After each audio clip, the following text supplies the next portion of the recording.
রাজধানীর বিভিন্ন সিএনজি স্টেশনে গ্যাস না থাকার নোটিশ টাঙানো রয়েছে, আবার কোথাও গ্যাসের চাপ কম থাকায় যানবাহনের দীর্ঘ সারি তৈরি হয়েছে।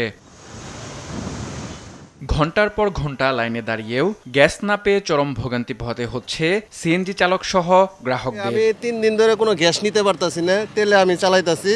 আজকে অনেক পাম্প বন্ধ, পরে এই পাম্পটা খোলা পাইছি দেখে এই পাম্পে সিরিয়াল ধরছি। গাড়ি ভাড়া নিল বা যাত্রী নিল, আপনার যে এই গ্যাস নিয়ে প্রবলেম হয় যাত্রীদের সাথে। পাম্পে অনেকক্ষণ সিরিয়াল ধরে বসে থাকি, দেখা যায় পাম্পে ঢুকবো ভাবে এমন সময় আটকায় দিছে, কয় ভাই লাইনে গ্যাস না। আমরা গ্যারেজে যাই, জমা উঠাইতে পারি না, মালিকটা কয় আজকে না কালকে দিতে হইব।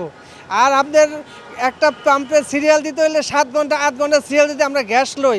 আমাদের তো বাপ মা আছে, বউ পোলাপান আছে, আমাদের খুব অসহায়। গ্যাসের সংকট না সিন্ডিকেটের তো জানি না ভাই, মানে এই সিন্ডিকেট থেকে আমরা মুক্তি চাই। মধ্যরাত থেকে শুরু করে ভোর পর্যন্ত গ্যাস সরবরাহ কিছুটা স্বাভাবিক থাকলেও সকাল থেকে দিনের বেশিরভাগ সময় গ্যাস পাচ্ছে না সিএনজি স্টেশনগুলো। গতকাল একটু বেশি ছিল, গতকাল সকাল 10টায় গেছে, আবার দুপুর 2টায় আসছে।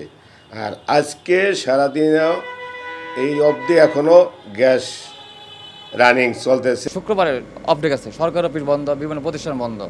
তো সেই ক্ষেত্রে দেখা যায় মিল কারখানা বন্ধ থাকে কিছু কিছু, সেক্ষেত্রে মানে গ্যাসে আমরা একটু গ্যাস পাইছি বেশি। এদিকে গ্যাস সংকটে বিপাকে পড়েছেন আবাসিক খাতের গ্রাহকরাও। গ্যাসের অভাবে চুলা না জ্বলায় দৈনন্দিন কাজের ব্যাঘাত ঘটছে, শিল্প উৎপাদনও চরমভাবে ব্যাহত হচ্ছে।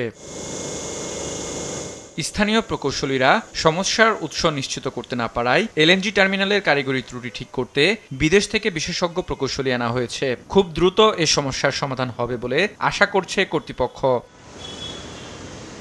আরাফাত ইসলাম, দেশ টিভি, ঢাকা।